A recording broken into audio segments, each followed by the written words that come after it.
is the Discuss Metal podcast with John Amos of Attalus. Hosted by Dan Terry.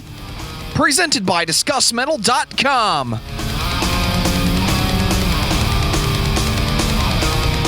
What's up, everybody? Welcome to another episode of the Discuss Metal podcast. My name is Dan. I will be your host for this evening. And with me tonight is John Amos from Attalus. How you doing tonight, man? I'm doing well, man. Thanks for having me. I appreciate it. And I'm excited to talk.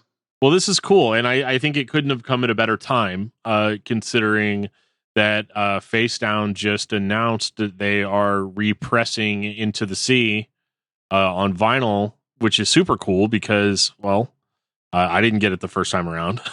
I don't even know if I was collecting vinyl whenever they originally released it on.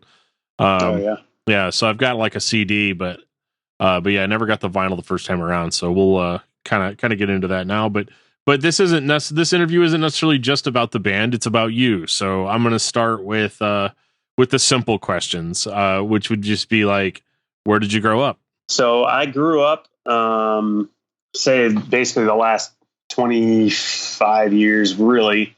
I mean, on and off. But I grew up in the Scranton area. Okay.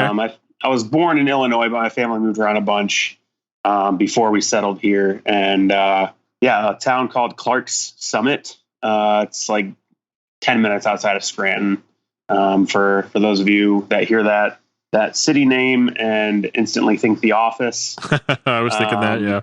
You're not alone. And but at the same time, if you ever come to Scranton, you'll be extremely disappointed.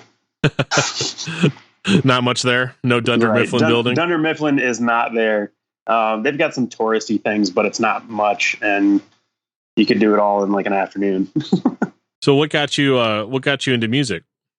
I feel like probably like a lot of people that kind of came up in this scene, church youth group, probably. Yeah. Learned to play guitar, and early on, I mean. My music tastes grew and developed a lot over the course of, junior high, high school, college, from, of course, your typical youth group bands, DC Talk, Newsboys, into the more, what I would have called back at the time, what I would have called underground music. And at the time for me, that would have been like the Supertones. Sure. And then from there, getting into, tooth and nail bands, probably the first band I ever listened to that had screaming in it, honestly, was POD. And from there, it just kind of went on. Southtown was the first album I got from them. And the songs that had a lot of screaming, I wasn't crazy about. But the more I listened to it, the more I liked it. And then I found myself getting into Emery's first album when that came out. I heard of the band on Tooth and Nail's website, and I saw they had an album coming out. So I went to my local record store, bought it, and did not like it. Oh, yeah. At first. Yeah, didn't like it at first. I'm like, what is going on? I liked the singing. They had great singers in that band, but the screaming, I just was like, what is going on? But the more I listened to it, the more it grew on me. And then I think the next album of like heavier side of things that I got into was Demon Hunter Summer of Darkness. And that was like the first probably metal album I got into. And then breaking into more like secular bands, Killswitch Engage. I heard The End of Heartache and I was like, holy cow. Yeah. What is this? This is incredible. Yeah. And yeah, from there it just kind of kept going and going. And, and even up till now, I'm still finding, different music and bands, but I love all kinds of music. I get more picky about, like pop music and hip hop and stuff like that. But, and I definitely don't do country, but, but pretty much everything in between. Yeah. So, if you had started off kind of youth group, was your youth group culture kind of more geared as it went on towards kind of the more punk and hardcore type stuff, or was that just a decision that you made? Not. Okay. Decidedly not. No. That was just there was a Christian bookstore in the area, and they they had, Tooth and Nail and Solid State albums that I'd find. And I think the first album I bought that I distinctly remember seeing that Tooth and Nail logo was Stavesacre's Speakeasy. Okay. And kind of from there, I like made it a point to look for albums that had that Tooth and Nail logo on it.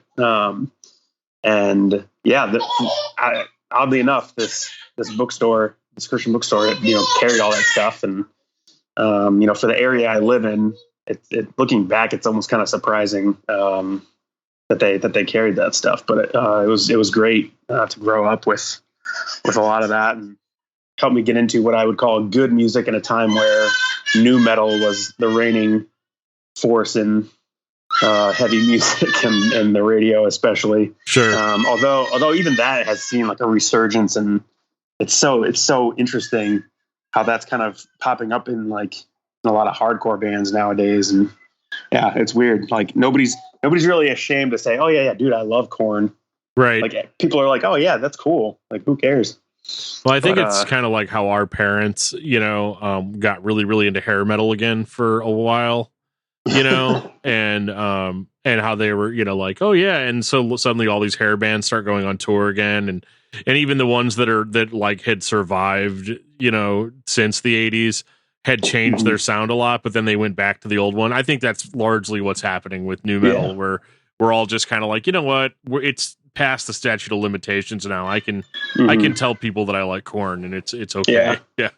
Well, and then you even have a band like Deftones who really came up in nu metal, but I feel like once they hit, White Pony, like they really kind of started moving away from that sound, I think, and got into more of like kind of what we were talking about earlier, like some of that like heavy but atmospheric stuff. And I think that was really kind of the only place that they fit at the time. But I don't know. It's interesting. Yeah, I think even the first Demon Hunter album, people used to say was like nu metal, because people would. Oh yeah, I remember a dude showing it to me. He's like, "Dude, it's like Christian Slipknot," and I was like, "Oh, okay, cool." I mean, it really wasn't that, but it was. I think it was just the singing and screaming. I think right. Back then, I remember kind of going through the same thing where you'd start with like kind of the bands that sang and maybe screamed a little bit, but it was just like a kind of a compliment. And then but I remember when I first started listening to it that it was like, there was this weird disparity between like, you either like stuff like Pewdie and Blindside or Zao.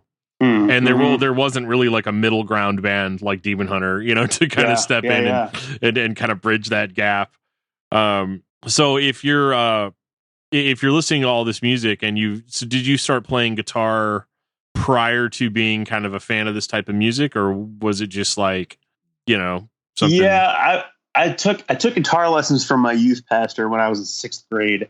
And I didn't really start getting into the more, independent music until, 9th grade or something like that. So a couple years later. And I think even in part to, I remember going and seeing the Supertones. They were doing a headline tour, and Plank Eye played with them. Now, for people who listen to Plank Eye from all the way back in the day, it was a different Plank Eye that I saw, but still enough, different enough for me, growing up listening to DC Talk Newsboys, that's it kind of thing. And I'm like, man, what is this? And I want to find more of it. And Tooth and Nail had that for you. Mm-hmm. Straight up. It's so funny, all the albums that you're mentioning. I bought I had this like massive CD score yesterday. I was out and about, and I posted some pictures on Facebook, and it's so funny because all the albums that you've mentioned, like Speakeasy, what was it? Demon Hunter wasn't in there, but the first Emery record and then Plank Eye, the first Plank Eye record. Those were all in my score yesterday. So it's just funny. Oh, every time you mention an album name, I'm like, do I have that over there? Yeah, I think I do. Dang, that's a nice score. yeah, it was cool. It was really cool. Dollar bin, man. Just a lot of them were still sealed. It was crazy. But so what made you go from being somebody that appreciated music to being somebody that wanted to actually make music in like a band sense? So yeah, once I learned how to play guitar, obviously, and that's especially being a youth group kid, learning to play guitar. Okay, well, then you want to be in the worship band. Or you have to be in some cases. Right. Yeah. True. And then other friends in my youth group, would learn to play an instrument or a guitar or drums or whatever. And I remember I was a sophomore or junior in high school, and a couple of my friends from youth group, just decided like, hey, let's try to write a song.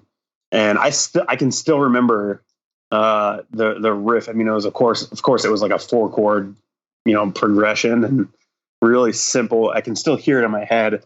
And it was terrible, but we thought it was fun, and we thought it was awesome because we recorded it with a tape recorder and listened back to it. And funny enough, my mom actually found that tape recently when my wife and I were over there for dinner one night, and she's like, "Oh, do you want this?" I'm like, "No."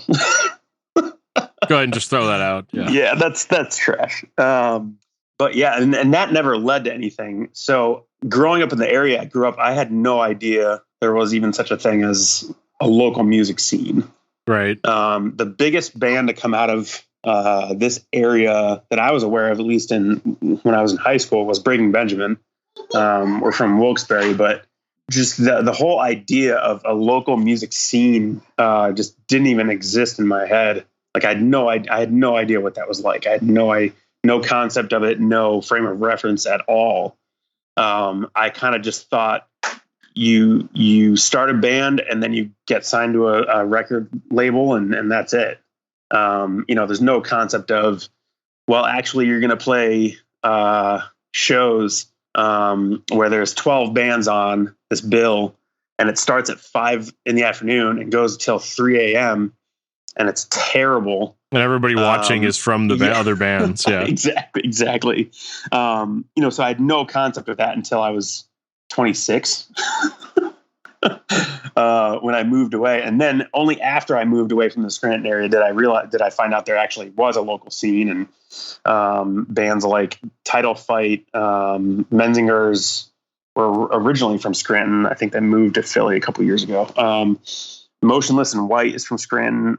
Tiger's Jaw. I mean, all these bands, I'm like, we actually played with Tiger's Jaw in Raleigh one time. And I'm like, where's this band from? And someone's like, Scranton. I'm like, shut up. No, they're not. No, I happen to know that there are no bands from Scranton. Yeah. I have on good authority that there are no bands from Scranton, Pennsylvania.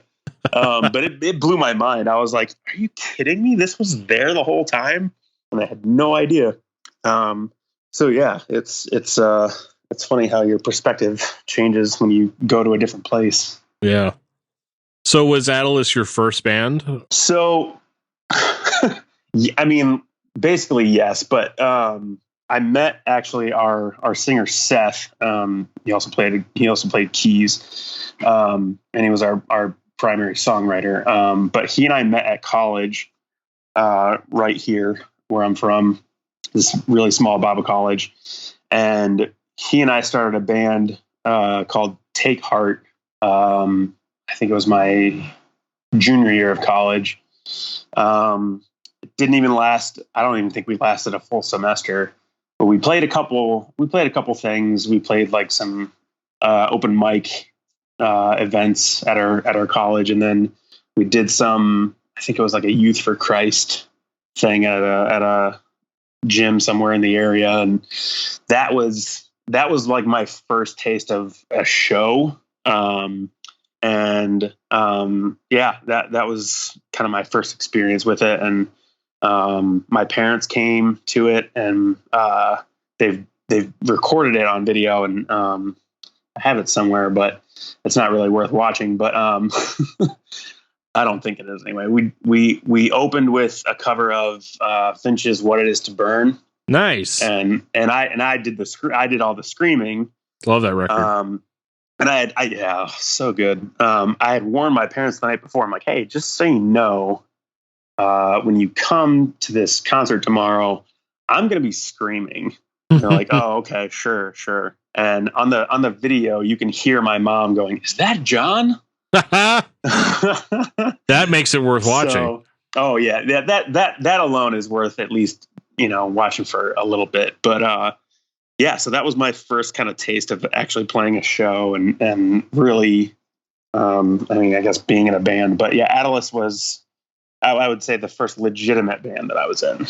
Okay, so how did Attalus come about as an entity? Try to keep this concise. Seth, our lead singer and keys player, songwriter, he had been writing songs. I mean, he's been writing songs since he was in high school. He's been doing bands, and he had gone over to the UK to work on his master's degree. And when he came back, he got together with our original drummer, Adam, and showed him some of these songs. And Adam just said, dude, we gotta record these songs somehow. We gotta do something with this. So the two of them, Adam's brother, Evan, our guitar player, and then our other guitarist, John, and John's brother, Chris, was a drummer, but he wanted to be in this band so badly. So they're like, all right, you can play bass. So he learned how to play bass just to be in the band, even though he was a drummer by trade, I guess. Meanwhile, about 6 months before all that happened, Seth and I had talked. I had just moved down to the Charlotte area of North Carolina, and he was like, hey, we were just kind of catching up, dude, I was like, hey, I live in North Carolina now, whenever you come back, we should try to do something with music. I was like, yeah, that'd be awesome. So yeah, fast forward back to, Attalus forming, and I start hearing rumblings, and I'm like, dude, what? Yeah. We talked about this, man. Like, come on. Now Charlotte and Raleigh are about 2.5 hours apart, but still, I was like, you gotta be kidding me. Like, I really wanted to do this. Yeah. And so in early 2011, so then, they recorded an EP called The Greater Tide. 6 songs, 3 of them, which ended up on future albums. 2 of them actually are on Into the Sea in different iteration, better, I would say. And then one of them that ended up being on our first full length. So they put that out in, I don't remember, summer of 2010, I think, and started kind of just getting involved in the local Raleigh scene. And early 2011, Seth calls me up and he's like, hey man, I don't know if you've heard at all about, this band that I'm in now called Attalus. And I'm like, oh yeah, I've heard. Yeah. Trust me, buddy. I know. Yeah. And I'm like, yeah, I've heard about that. He's like, well, anyway, our drummer Adam is leaving the band because he's getting married and he's a youth pastor and just doesn't feel like he can really commit to time, and all that's necessary to be in the band. He doesn't want to hold us back, whatever kind of stuff like that. Sure. He said, Chris, our bass player, is a really good drummer. So he's just going to switch over to drums and we need a bass player. Are you interested? And I was like, yes. I didn't say that to him, but I'm like, yeah, I'd be interested. Let me check my schedule. Yeah. But I did kind of, I told him, I'm like, you know what? I want to take some time and, think this through and just make sure I'm not just, I don't know. I want to make a smart decision here, not just an emotional one. And I mean, it's interesting because at the time I was kind of looking to move on to something anyway. So it didn't take me long to be like, yeah, I'm in. Let's do this. So I went out to Raleigh to watch them play. Actually, Adam's last show on drums. And then the next day, I kind of auditioned with them. And they were kind of like, yeah, you're in. And I was like, cool. When do I move out here? Right. Yeah. So yeah, that's try to keep it brief. I'm not sure where to go from here. Oh no, you're good, man. So that's my job. Keep it moving. So was this before you guys put out the first independent album? And I do not know how to pronounce it. I think it's Latin. Yeah, Post Tenebras Lux. There it is. I would have said Post Tenebras Lux. So It's all good. It's all good. Yeah. Like I said, Seth had gone over to the UK to work on his master's degree. I think it was in English literature or something like that. I mean, dude's super smart, book smart, like crazy. And then he always has these, crazy names for things, our name comes from, Attalus was a martyr, in France, during the Roman Empire. And Marcus Aurelius wrote about, these martyrs in Lyon, France, and Attalus was one of them. And he, when he was brought into the arena, he was wearing a sign that said "Hic est Attalus Christianus," Okay. which means this is Attalus the Christian. And he was martyred for basically people's misunderstanding of what communion was.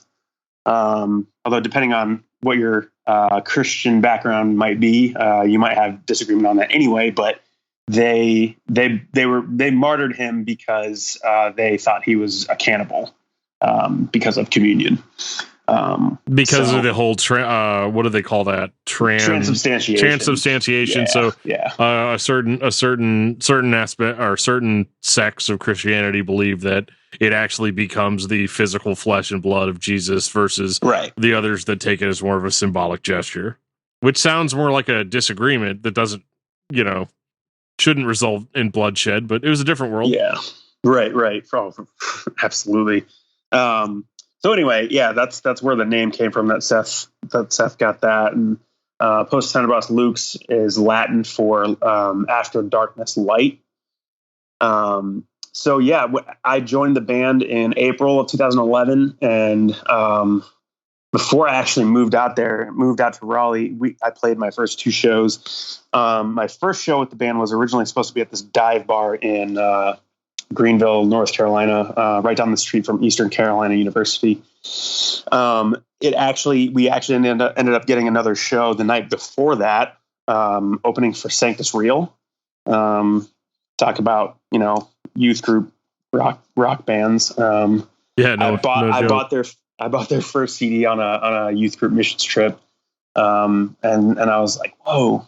I didn't keep up with them after that, but that first album I really liked.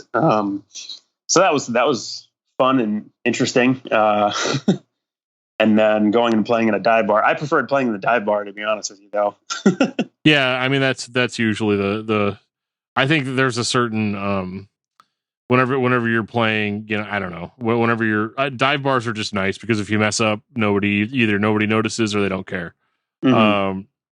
So, you guys put out that independent record and then you guys put a second one out. And I guess I'm trying to figure out where the, I don't want to say the success level, but just like where was the band at as far as, were you guys playing a lot of shows like out of town? Like, I guess what I'm at, like, at what point did you go from being a band local to your area to actually touring?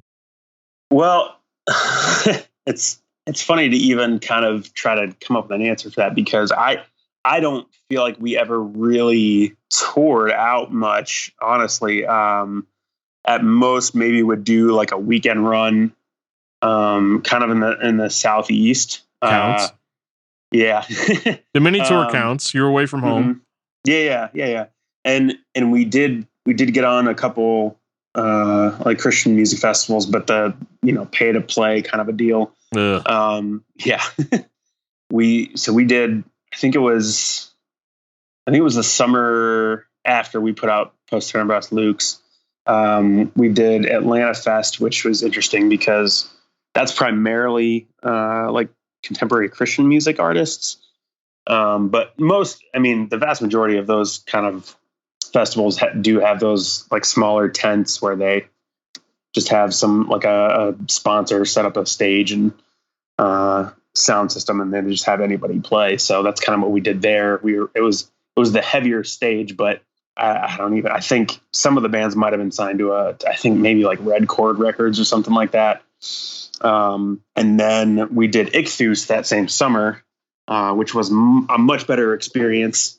Even though we were still on one of those like tent stages, but we did connect with a couple bands while we were there. We actually played the same stage as Phineas back in the day. That was cool. Those dudes were good dudes, and it was they killed it on stage too. And just getting some exposure through that, we connected with some churches and people in I think Ohio that had us come out and play.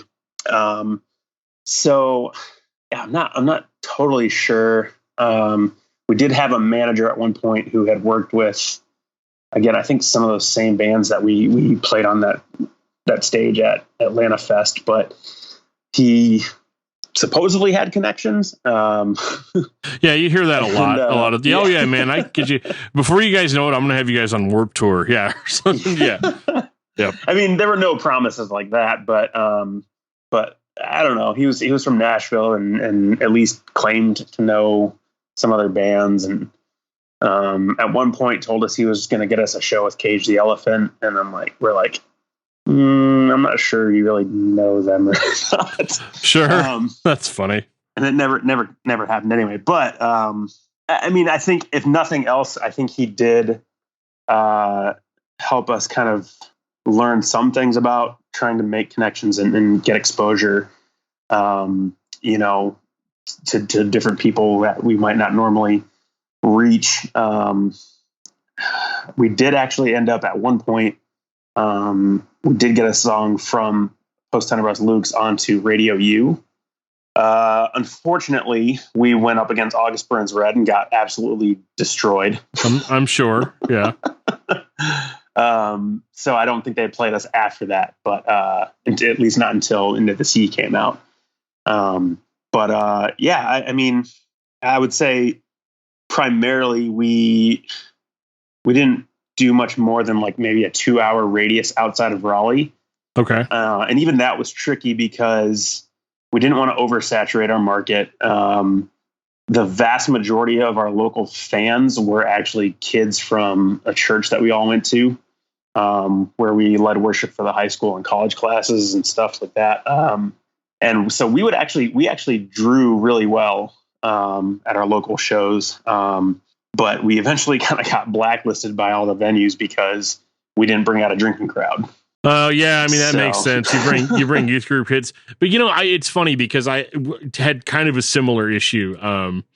This is back in like 2007, and I was in a local band here in St. Louis, and it was kind of the same sort of thing, is where we would bring youth group kids, and I used to always be like, dude, then just sell like Monster energy drinks, or you know what I mean? And they did. They just, I don't know, maybe they were uncomfortable with our band and just bringing like church people in and stuff like that. It's like the exact opposite of the way it used to be, where they'd be more nervous if you brought people from a bar to church. Now people are uncomfortable if you bring people from a church to a bar. But yeah, like that. And I guess that kind of leads into my next question is, whenever you're going out and you're playing these church shows and you're kind of starting to play with other bands and stuff like that, was the Christian music scene kind of what you thought that it was going to be? I don't know that I have a good answer for that, because we weren't really part of it. I don't feel like not in, at least not in the sense of like the local Raleigh scene around that time, from 2010 to, I don't know, let's say 2014 even, or even up till now maybe. But, there were a couple other, Christian-ish bands, that we were close with and good friends with. But there were other bands that, wanted nothing to do with God that we were friends with. And I mean, the Raleigh scene at that time, man, was just so good. A lot of bands that really, I think, could have made it, whatever that means. Gotten signed to a label, or, gotten on some big national tours, I think really. And I'm sure a lot of people probably think that about their local scene at whatever given time. But I think, there were just some incredibly talented bands that we came up playing with around that time. But yeah, I don't know that any of us would say we necessarily felt like part of the Christian music scene. I mean, yeah, we played Ichthus, we played Atlanta Fest, we played some other festival in Indiana. It was like a day festival. And we were the opening act on the main stage at like noon or something, or maybe it was like 11 a.m. We got there late. We ran like half a song on sound check, played 3 songs, and they're like, "All right, you're done." Huh. We're like, "Okay, cool. We just got here." All right. Awesome. I'll go get a hot dog or something. Yeah. Yeah. So yeah, I mean, I don't think we really felt that connected to it. In the sense that, we didn't really feel a part of it. I mean, again, another example, like we opened for Red and 1,000 Foot Crutch because we won some contest to open up for them at this. Actually, it was at the church we all went to. Huh.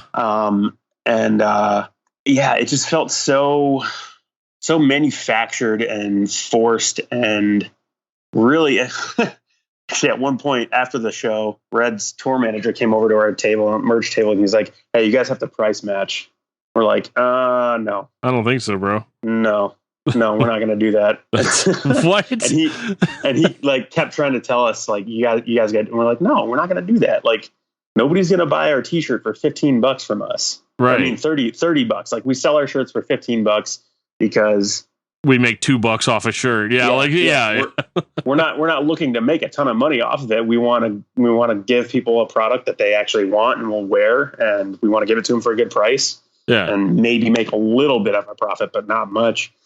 So nobody's going to buy an Attalus T-shirt for $30 at that point. Did you ask him or what? Yeah. Like Red's not going to play, or 1,000 Foot Crutch isn't going to play? Because then if we're opening, we'll go ahead and still play and let everybody else know why the other bands aren't playing. Yeah. You're like, come on. Yeah. And so that just kind of left a bad taste in my mouth. Although we actually did meet Trevor from 1,000 Foot Crutch. He was actually super nice. Seemed pretty genuine. But I don't know. I just had a kind of a weird taste in my mouth from Red. Sure. Because their tour manager, but that's, so yeah, I guess I would say the best way I could answer that is I just feel like we never really felt like we were part of it. Sure. I mean, we would play anywhere. I mean, we played tons of churches. We played tons of bars. We played, we'll play anywhere that you set up a stage and a microphone. Not even a stage. We loved playing like floor shows. And after we kind of got blacklisted from the local venues in Raleigh, a lot of bands around that time started playing at this Masonic Lodge in the basement. Nice. And they were floor shows, and they were a blast. They were so much fun. One of my favorite shows we did like that, we played with In Her Own Words and Worthwhile. Okay. I don't know if you're Worthwhile was a melodic hardcore band from San Francisco. Yeah, and they were Worthwhile, amazing. I know, yeah. Yeah, they were amazing. One of my favorite shows we ever played, a floor show in the basement. Well, I think what was interesting about Attalus is that, like, from my perspective, you guys were kind of like a Swiss Army knife in the sense that you could kind of play any show, really, in the sense that, like, if you're playing with a band that predominantly plays like rock, you can be that. You have the material to back that up.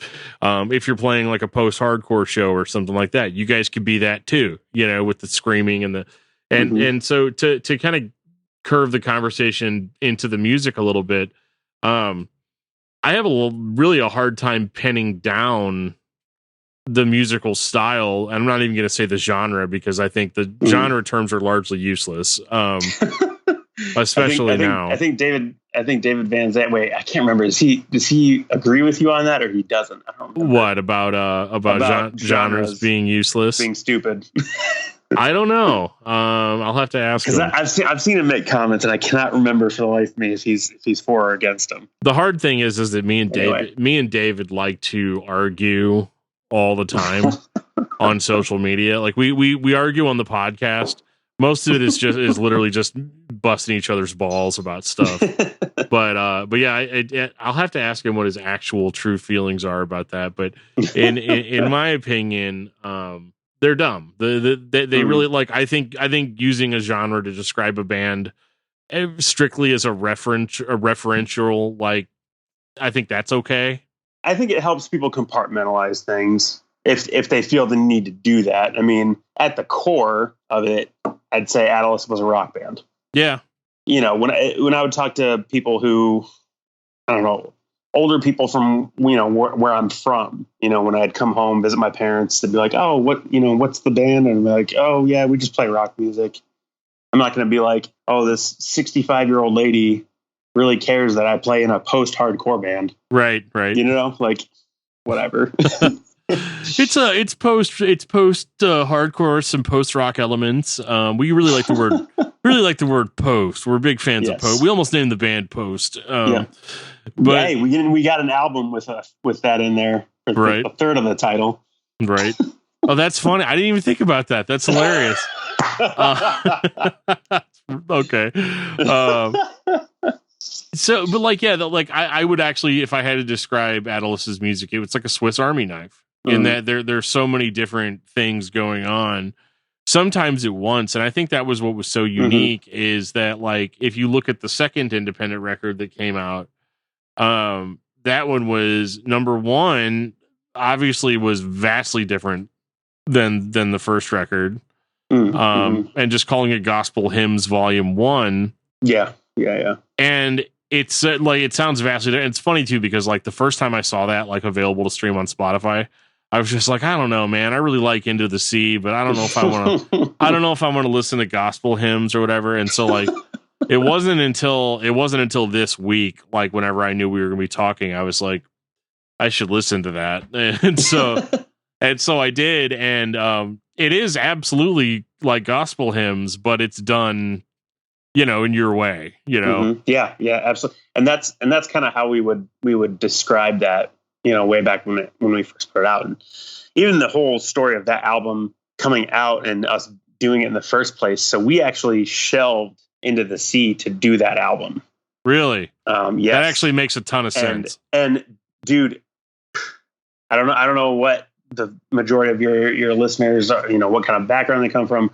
I'm convinced. I believe in the sovereignty of God. I believe He knows everything that's going to happen. And the truth of the matter is, if we had gone forward with Into the Sea, I don't think we would have ever signed with Facedown.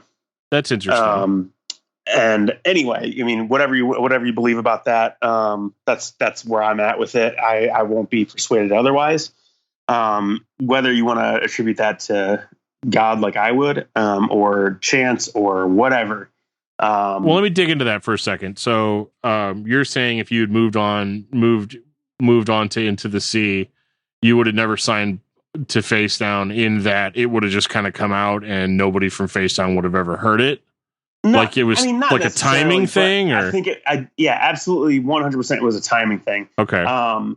So basically how Gospel Hymns happened is Seth was approached by these two families in our church that were starting a nonprofit organization to build a school in Uganda. Okay. They offered to fund it if we would put some of the proceeds from the album towards that. Were they aware how much an independent band makes off of album sales? No. Okay. And this is where, like, they had a legal team involved, and so basically ended up we weren't even allowed to do that. We could not split profits with them. Okay. Because they were funding it. We were not allowed to keep any of that because it was supposed to be for nonprofit. I see. So what that meant was we donated all proceeds from the album to them, because they funded it. So we're like, hey, you're going to pay us to make a record. We'll do it. No problem. But what that meant was, we put Into the Sea on hold. By that point, I think we had, 6 or 7 songs for Into the Sea, mostly done. But we just felt like, hey, this is a really cool opportunity. And how many bands get a chance to do something like this where they have an impact on people halfway around the world? Sure. Yeah. And so we were all on board with it. So, and I don't know, if you were kind of building up to get to signing with Facedown, I or am. whatnot. Yeah. Okay, I can hold off on that. But it's relevant, and I can just reference this again. But yeah, 100% a timing thing that I don't think if we had proceeded with Into the Sea and self-released it, I don't know that we would have gotten signed by anybody. There was at least one other label that we talked to, but we can get to that again. Okay. So like if I'm streaming that album on the Gospel Hymns, if I'm streaming that on Spotify, does that go to you or go to them? I believe, I'm not 100% positive on this anymore. I think there may have been like a time frame on it, but I believe we had it set up some way so that the proceeds from that would go to the nonprofit's called 7 Billion Reasons, and they're still they're still going. The school is going. They actually invited me and my wife to go on a trip to Uganda with them. It was supposed to be this summer actually, but we already couldn't anyway. But yeah, so the school's doing really well. The kids are doing really good on their tests and scores and stuff like that. So it's just an awesome thing to have been a part of. That's cool. Yeah, no, that's really cool. So yeah, I guess we'll get the cat out of the bag. So so we're gonna establish a couple of things here. The first two albums were independent. You weren't more than a couple of hours outside of your local area. Mm-hmm. And you weren't real, like you were adjacent to the Christian music industry as the entity that it is. So how does one end up on a Facedown Records that year? Just kind of considering that I know with a lot of the Facedown bands, they were just like tour machines all the time. Yeah, and that was not us. Yeah, even a little bit. Yeah. So how do I guess we'll just jump into it. How did you end up getting hooked up with Facedown? So as we said, I left the band at the end of 2013, right before they went into the studio to start recording Into the Sea. So they started recording early 2014. Had me come in, track Sirens, which was a blast. When I decided, all right, I need to step down from the band. They're like, hey, why don't you come and record Sirens at least? And I'm like, yeah, let's do it. And that was, so I did 3 different takes of it. One I recorded with my P bass. One I recorded with different, I don't remember what it was, some other 4-string. And then one I recorded with a 12-string bass. So each, 4-string, but each one was doubled up. And that thing was nasty. It sounded so mean. And like when I first, kind of started playing it, our guitarist Evan was actually engineering the album. He worked at a studio that we were recording at. And, I'm trying to like mute the strings so there's not so much feedback. He's like, dude, just let it go. He's like, we'll take care of it in editing. I'm like, all right. But that was awesome. So anyway, they've already started recording the album. I think we did a little crowdfunding campaign just to kind of finish, get us over the edge of being able to pay for this record. So we self-funded that. And this is pre-Facedown. Yes. Okay. Yes. We crowdfunded that, I should say. I guess. Self-funded some of it at least.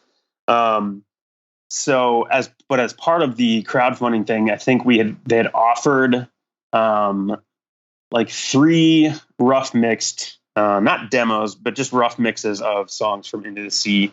One of them being Voices from the Shore, All Hands on Deck, which actually doesn't appear on the album, but was supposed to. I'll get to that when we start getting into the Facedown stuff. And then I don't remember what the third song was, but so we were like put those 3 songs up. And funny enough, where to go first? First, our drummer Chris, who kind of did like most of the business side of things, he had been reaching out to labels, sending them these rough mixes of songs from Into the Sea, and eventually started talking with In Vogue Records. And I don't know the guy's name, but he expressed interest, and Chris, took it to the other guys and like, hey, this label's interested in signing us. They're like, okay, let's see what he says. Offered them a terrible contract. And I only say that because they had a lawyer look at it and he was like, do not sign this contract. Do not sign this. Red flag. So they went back to the guy that said, hey, can you do any better? Didn't hear from him for a couple weeks to a month. By this point, they're working on getting the album mixed, actually in Long Island by Mike Watts, who's produced and mixed and done tons of stuff with some incredible bands. He's done a lot with, especially that like Long Island scene. He's done As Tall as Lions. The Deer Hunter's done stuff with him. 68, I think he did some mastering or mixing for them. I mean, just insane. Gates is another band from that scene, but yeah, they got connected with him, and so he was mixing the record. I drove out there from Scranton because it's not that far, and just to see Chris and Evan, kind of hang out with them. And so Chris is kind of telling me all this stuff as it's going on. And I'm like, geez. So eventually he hears back from the guy, and the guy's like, yeah, we're not interested. So because you didn't take our crappy deal. Yeah, exactly. So so they're back to square one. A week or so later, and this is where it gets really interesting because I may have had something to do with Attalus getting signed. Okay. After I'd left the band. So I'm on Twitter one night and I see Facedown Records tweets out, hey, what are some local or unsigned bands that you guys are listening to? Let us know. And so I said, hey, my old band Attalus is working on a new record. Here's some songs that they're giving away right now. And eventually when Jason from Facedown started talking with Chris and the guys, Chris was like, well, how did you hear about us? And he's like, we tweeted out, send us some bands, and somebody sent us Attalus. And it was these 3 songs. And he's like, I think it was your bass player. Yeah. I'm like, yes. Nice. And that was, even just in a small way, because for me, I always had believed that Attalus could be, well, and also the other part of it is I don't think any of us ever wanted to be on a record label because we thought it would help us make money or be successful or XYZ. And it's funny because early on there were some guys in the band that wanted nothing to do with a record label, that thought they were pointless, stupid. I can see that actually, just based on the fact that it's not like you guys were writing like hit top 40 songs. What? It was always very experimental. Different kind of stuff. I think. Yeah. I think when I was reviewing the album, I even said that like I never really know where they're gonna go. Which again somehow ties into that nautical theme of you're out wandering at sea, so to speak. And so like in that regard, it would be dumb to be thinking of labels, because labels, they only want songs that are going to sell. And because I think the closest thing that you would have to something that a label would want to sell would be something like a Sirens, but Sirens, as good of a song as it isn't representative of the overall sound. No. It's funny, even as you say that, I'm thinking like, yeah, that's really only kind of one of a handful of songs that we have like that. Yeah. Where Albatross, maybe, where it has kind of that, that spoken word screaming kind of mix. The Me Without You, the La Dispute, Touche Amore kind of style vocals. But that wasn't all of what we were. It wasn't a good like barometer of what we did necessarily. It was just a small part of what we did. So does Jason just call the band and just offer him a contract outright, or? I don't really know how that all went down. I only ever heard that they offered him a very band friendly deal. Sure. Like 50-50 on all album and merch sales. That's actually really good. It's incredible. Yeah, it's incredible, and I think that's how he's always done it. I don't know. Hopefully, there's not like another Facedown band being like, dude, what the heck? There's not, man. No. I haven't ever talked to a Facedown artist that ever said anything about having a problem with the way things were done or any of that. Mm-hmm. Yeah. Mm-hmm. So yeah, I mean, based on everything I heard, and I've interacted with Jason a little bit here and there over the years, just some other random things. Something I'm kind of working on right now. Actually, I'm getting ready to hopefully launch a campaign for doing a vinyl pressing of our album Post Tenebras Lux. Next year will be the 10th anniversary. Just something to maybe keep an eye on for people that might be interested in that. But anyway, everything I ever heard from the guys about Facedown was amazing. And really, I don't want to say I don't think we could have signed with any other label. I don't think I'd go that far, but I think they were just the right fit for Attalus. Although it's funny, and even kind of thinking back to earlier in the conversation, just kind of what you're saying, like musically we were kind of a Swiss Army knife, but there were some shows where it was like, man, we're not heavy enough to be on the show. There were some shows where like we're too heavy to be on this show. Like we played a show with Tiger's Jaw in Raleigh, and I mean they were like at that point, I think they were doing like lo-fi kind of stuff. We're just like, yeah, this isn't really our scene, but I mean, okay. And actually it's kind of funny because I think we got signed around the same time as Poured Out, and there was a little bit of two like a very different bands. Yeah. Oh yeah. Incredibly different bands.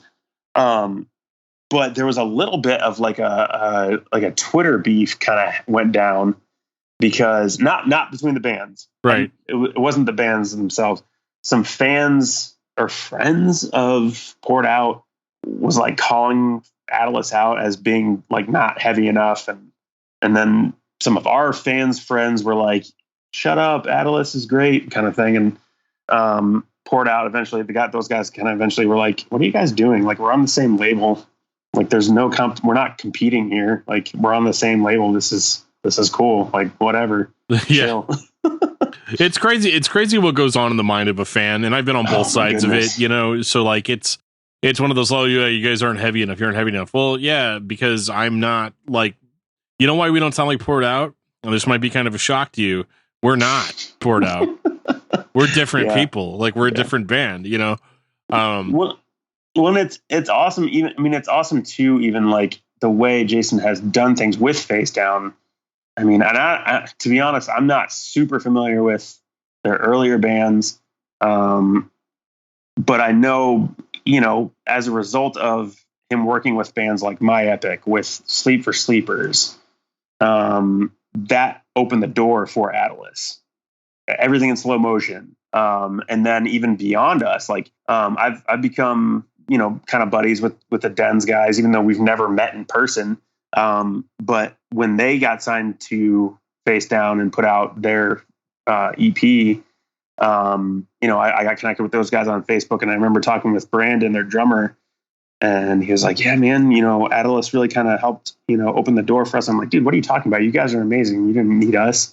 But it even goes beyond us to, you know, to those other bands that, you know, Jason was looking to, I think, that diversify, you know, his roster. And I think it's really smart because at the end of the day, it's his label. Right. Let the guy, he's going to do what he wants, you know, and he's doing it well.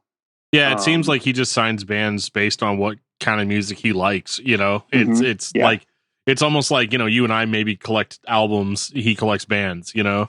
Yeah. And you know, that's just that's the thing that you can do when you're Jason Dunn, you know. But seriously.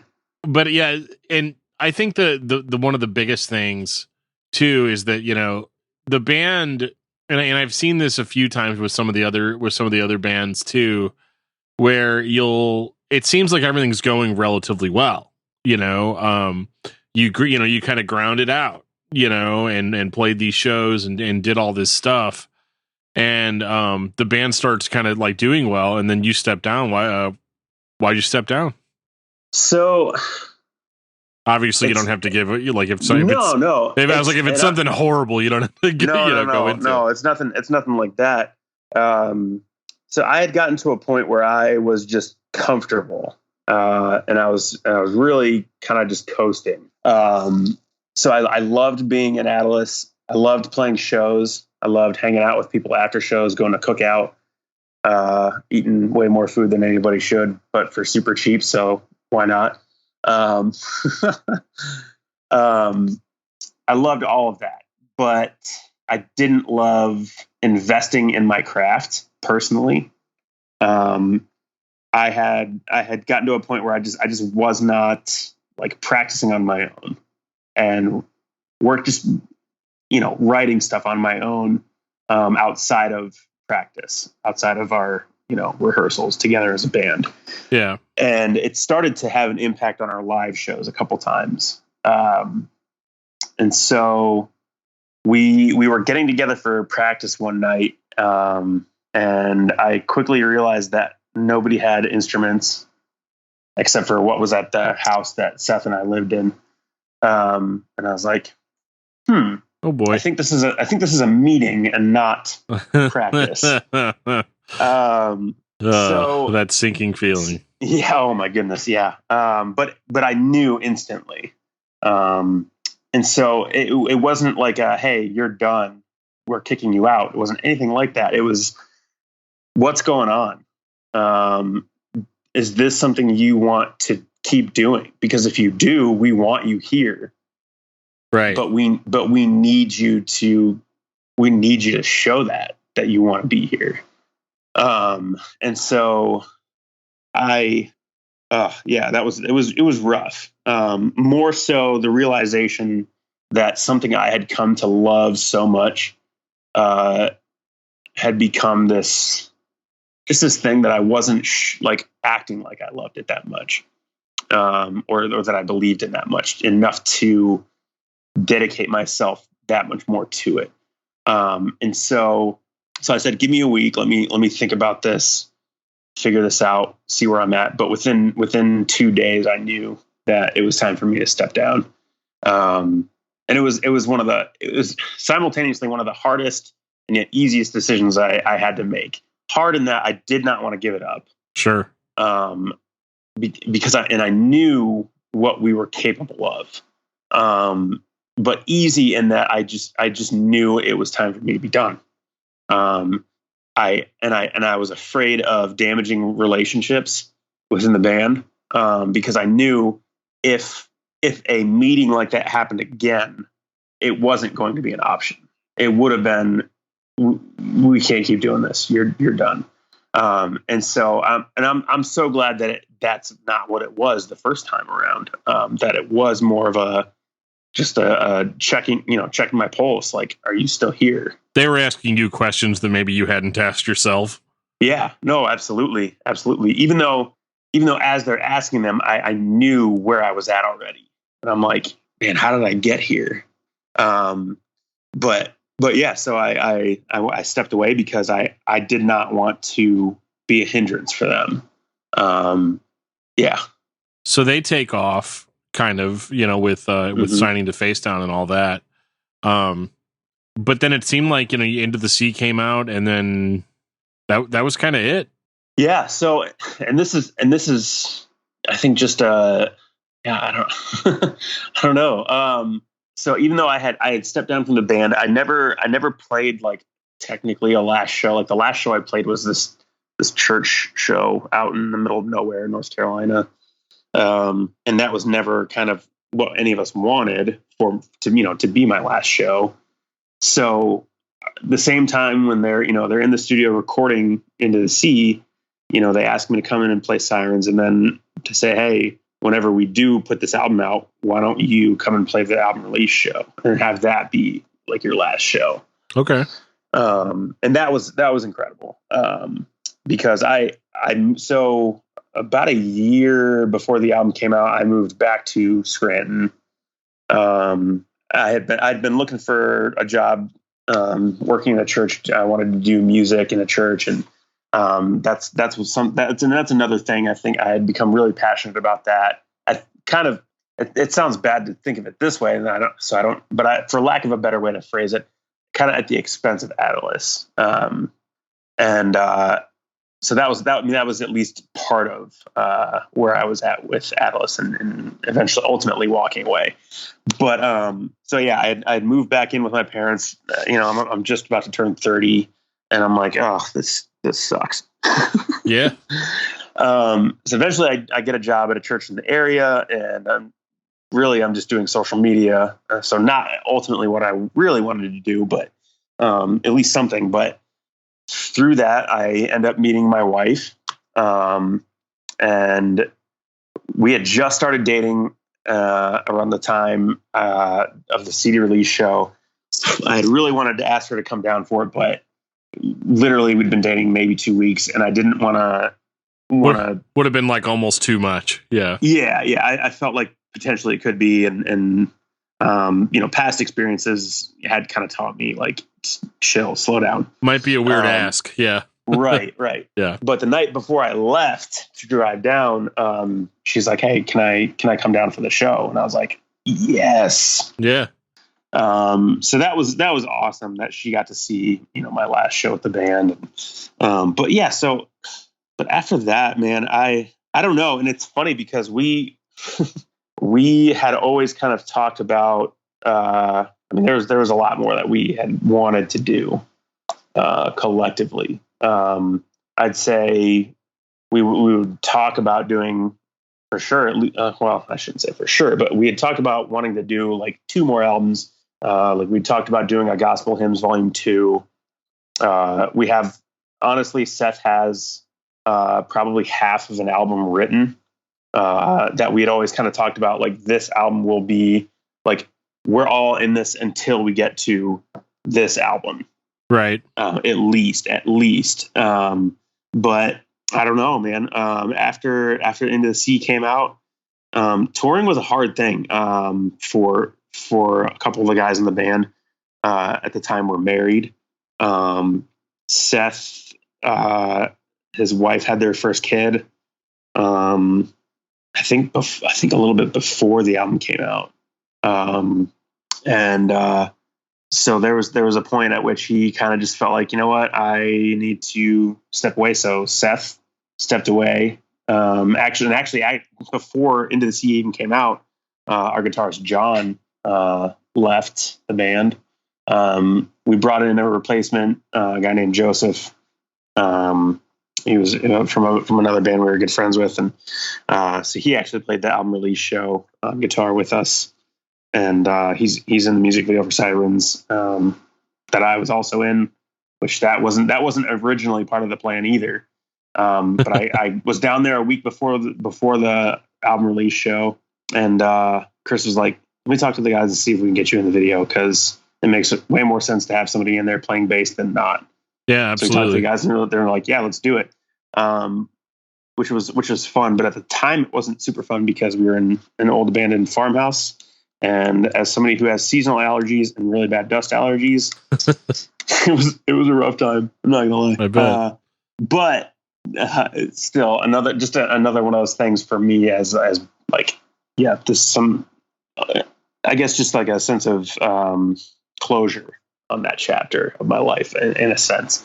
But yeah, so John left, Seth then left, and they kept going a little bit. They brought in a guy to play bass named Diego, and they actually started working on an EP with, the 4 of them writing all together the music, but Evan writing lyrics, but he only got 1 song in with the lyrics, and I've heard it, and it's amazing. Yeah. But I don't think it's ever going to see the light of day, unfortunately.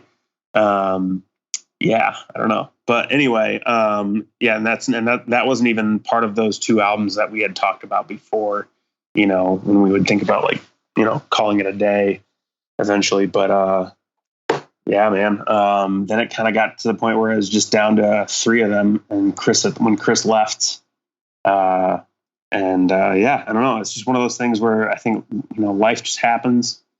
There's not really like a huge exact reason why Attalus ended necessarily. I mean, there's a post pinned to our Facebook page, kind of talking about the band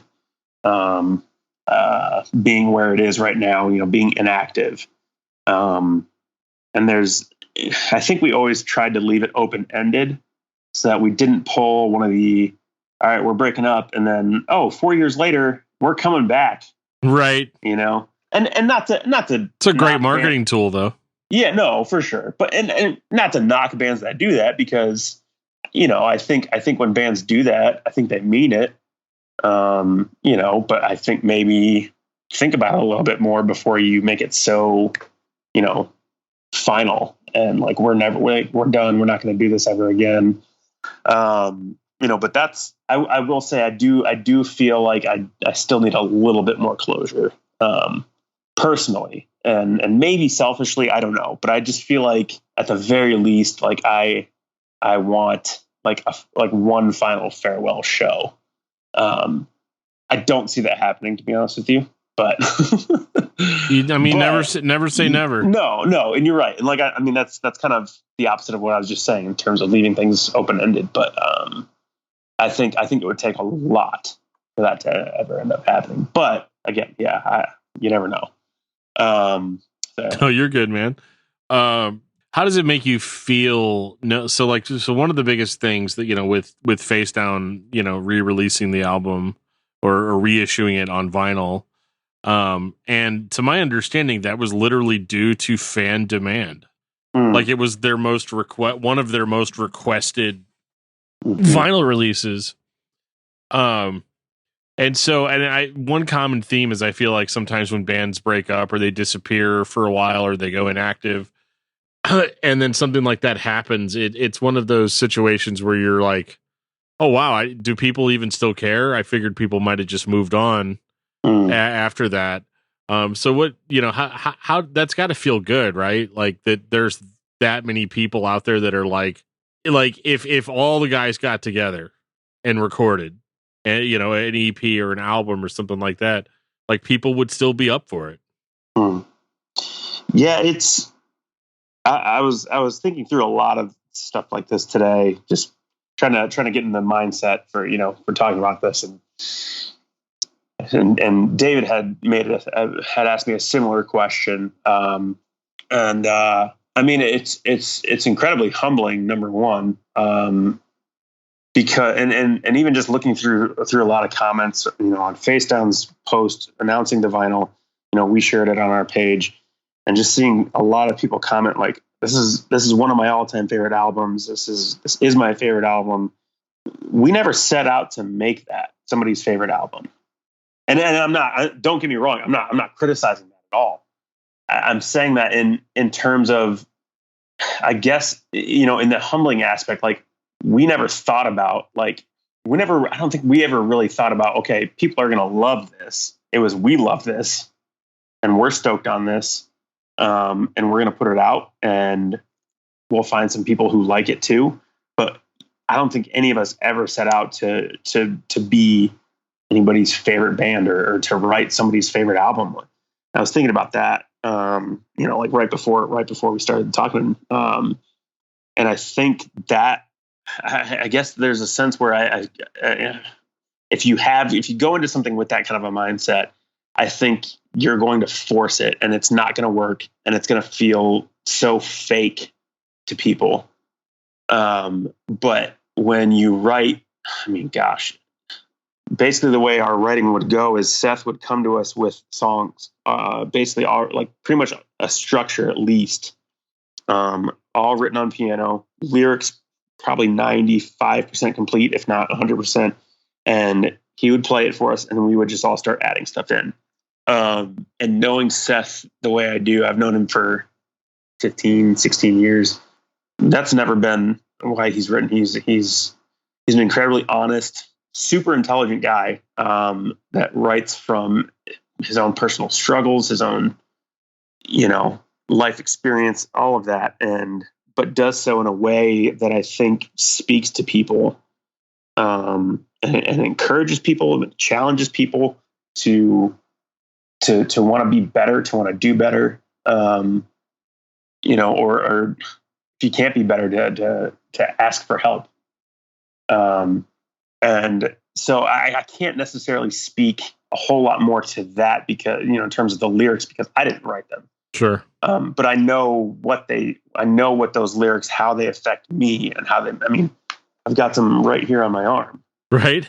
So I know how they make me feel, so I can understand how they make other people feel. The only difference is I was part of the music, and the fact that I even got to be a part of that just blows my mind. And I am so grateful for that time. I'm so grateful that anybody would invest in that. And I remember, reading reviews of the album when it first came out, and I came across one on Jesus Freak Hideout that wasn't bad, but there were a couple statements that I really took personally. Because, and not just because it was my band, but because, that's a big part of it, of course, but because I know like the lyrical content, and Seth is honestly probably my favorite lyricist ever. I'm somebody who, like, I would tell people beforehand, like, oh, Dustin Kensrue from Thrice, or Aaron Weiss from Me Without You. But for me, Seth tops anybody. And so, yeah, just the fact that I'm not the only one who, I don't know if other people would say that much, because maybe they don't know. I feel like there's a lot of people that don't know our names, and that's fine. We don't care about that. But seeing people's comments about this album, and the way it's affected them, and the way it's encouraged them in dark times or whatever it is, it's just mind blowing to, again, kind of like with our Gospel Hymns album. It's incredible to me to have been a part of that. And yeah, I don't know. No, it's cool. It's a feeling that you can't really put your finger on, Mm-hmm. and it's hard. Like, and even I have trouble understanding how to feel. Like, if I get a message from somebody that's like, "Oh man, I found your podcast last week and I've been listening to it for 2 weeks straight." I'm like, cool. Like, That's awesome. That's awesome. But yeah, but then for whatever reason in my stupid brain, I always try to downplay it in some way, Mm-hmm. and be all like, "Oh, well, it was okay." So Mm-hmm. it's refreshing for me to hear you say, "Yeah, no, I'm proud of it. I'm proud of the music that we wrote together." Mm. And that you're happy that people enjoy it. And I think it is the ultimate honor that the label would want to repress the record simply due to people being like, I really want to buy this record. Oh my word. Yeah. Absolutely. In a world where you can just go stream the record all you want, Mm-hmm. and it's fine. But for people to be attached to it enough to want to have that gatefold, to have that big physical copy, and some people are like, I don't even have a record player, but I want your album on vinyl. Yeah. What? That's so cool though. Okay. That's so cool. It is. And it's funny because, like I said, David asked me a similar question, but he was like, basically like, don't bullcrap me. Don't no false humility. And not that he was saying that I was being false with it, but he kind of he's like just pushing me to admit, like, yeah, it's a good album. Yeah, he's good for that. Yeah, and I appreciate that, because I don't think any of us really would go that. I don't think we'd go that far with it, because, again, like I said, we wrote music that we were stoked on, we thought was awesome. Right. So of course, yes, I think it's an awesome album. I still listen to it a ton, which is kind of weird. That's fine. I don't talk to a lot of, or I don't hear a lot of bands that say, "Oh yeah, I listen to my albums." Yeah, but it's the false humility thing that a lot of people throw out there, where it's just like, I don't really listen to my own music. There's much more inspiring artists out there. If you'll excuse me, our 20 minutes is up for this interview. You know what I mean? Like, so it's have actually legit had somebody say that to me before, but like, oof. It's but yeah, like, I think it's cool, because if you didn't love it, then why did you make it? Yeah.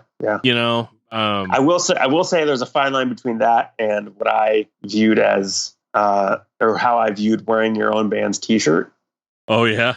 And I know, like, I don't know. I just always thought that was a little too much. I'll just say a band that I love, but I just was like, really? You're gonna wear your own band t-shirt? Was the Showdown? Oh yeah. I love that band though. They're so good. But Same. I was like really, guy? Like, you're gonna wear your own band's t-shirt on stage at your show? It's a cool t-shirt. I don't know. It is. But I don't free know. advertising. For me, I was like, that was one of the things I was most excited about when I left Attalus. So I'm like, oh, I can finally wear an Attalus shirt. That's hilarious. But yeah, man. I mean, yeah, it's like you said, it's hard to really put into words, and just seeing the support that people have been, were like, sharing it, whatever, just talking about it in the Facedown group on Facebook. Got to give a shout out to them, because those people are awesome. That's by far the best Facebook group I'm a part of. It's the least toxic Facebook group. Oh my goodness, that exists. I mean, is it Facedown Family Appreciation? Yeah, Facedown Family Appreciation. Yeah, I was one of the really first is. members. It's amazing. It is. It really is like a family. Like, I feel like I could meet up at a show with anybody in there and be like, yo, let's grab dinner. Let's grab some food after, hang out, talk. Yeah, that's what it should be. And not be weirded out by it. Yeah. Totally. But yeah, and I mean, everybody in there is always so supportive and put up with my ridiculousness from time to time. They have to put up with me from like spamming podcast links. Like, hey, check out this thing I did. Mm-hmm. They're the only ones that are not like, get out of here. Self promotion isn't allowed. Yeah. So, well, John, thank you so much, man. This was fun, and I love kind of getting this background on, because like Attalus was a band that I'll be fully transparent. I heard Into the Sea back when it came out, and to be honest, I didn't really even think about the band again until probably, like, I liked the record, like it was still something that I would like listen to in rotation. But it was just one of those, like, I guess they just never did anything ever again. And that's been the most fun about having conversations like these, is I kind of get to have that knowledge and actually share it with everybody else of like, this is where we're at. And if you're wondering why the band just disappeared, well, this is kind of why, and stuff like that. And I think it's super exciting now for people that might be listening to this and have maybe never even heard of the band. Now the record's going to get the reissue treatment, and it might even be a jumping on point for them here in 2020, because I think the record still absolutely stands up 5 years later. Thank you. And according to you, it's actually older than that. So, oh, dude, yeah. So that, like you said, that first release that I wasn't even on, Message in a Bottle and The Greater Tide are on that first release. And we reworked them and put them on that album. But yeah, it's crazy. Well, I want to thank you so much for coming on, man. And yeah, thanks so much for having me. It was fun. Yeah, and I wish you luck. Obviously we'll stay in touch. Now that we're Facebook friends, you can't get rid of me. So I mean, you could block me, I guess, if I get too out of control. True. So yeah. But yeah, man, this was a lot of fun, and I think everybody needs to go check out that record. You can go listen to it right now and watch the video to see our man right here on the video, and it's cool. It's really cool. So check it out, guys, and have a good night. And that was my chat with John Amos of Attalus, not Attalus, as I have been incorrectly saying this entire time. This was a really fun chat, and I hope you guys really enjoyed it, getting a little bit of more history on the band. And they actually were around a lot longer than I thought that they were, and had more material than I thought that they had. So all I had really known about this band for a long time was just this record, Into the Sea. And if you guys haven't heard this one yet, I think you're really, really, really going to enjoy it. especially with this interview's full endorsement. So I just want to thank you guys for checking it out. If you want to get this record into the sea, it has recently been released by Facedown Records, or re-released rather, on vinyl. If you go to the Facedown Records Merch Now store, they still have this bad boy for sale for about $25, which is not bad for a double LP. I gotta say, I'm definitely going to be picking this one up, as this has become very quickly one of my favorite Facedown releases, even though it's not coming from a hardcore band, and it's kind of refreshing. I really do like the newer Facedown Records lineup. The bands that they have now are a lot of variety, a lot of dynamics, and that's what I'm really digging about Facedown here in 2020. So definitely stay tuned to hear me talk to some other Facedown artists. And I've got a really good one coming up with the singer of Weathered, that if you guys watch my Twitch channel, then you guys have actually already seen that. So definitely stay tuned for that. And thank you for checking us out here again at the Discuss Metal Podcast. If you guys want more content like this, please let us know. We've had a great year in 2020 talking to so many different artists on this podcast. So if there's an artist you want us to talk to, or somebody that you think that you could give us a recommendation for talking to or talking about on discography discussion even, definitely drop us a line. There's a lot of ways you can get a hold of us. You can follow us on Facebook at facebook.com/discography discussion. You can follow us on Twitter at discussmetal. You can send us an email at danandjoeshow@gmail.com. You can follow us on our Twitch channel at discussmetaldan. So there's a lot of different ways you guys can get a hold of us. I do stream on Twitch several times a week, on Mondays and on Thursdays, usually playing some video games pretty late at night. So stop in and say hi. Definitely make sure to give us a follow over there. And thank you guys so much. This has been a fun year, and I can't wait to show you guys some of the cool stuff we have in the works coming up next year. This has been Discuss Metal with John Amos of Attalus, presented by discussmetal.com.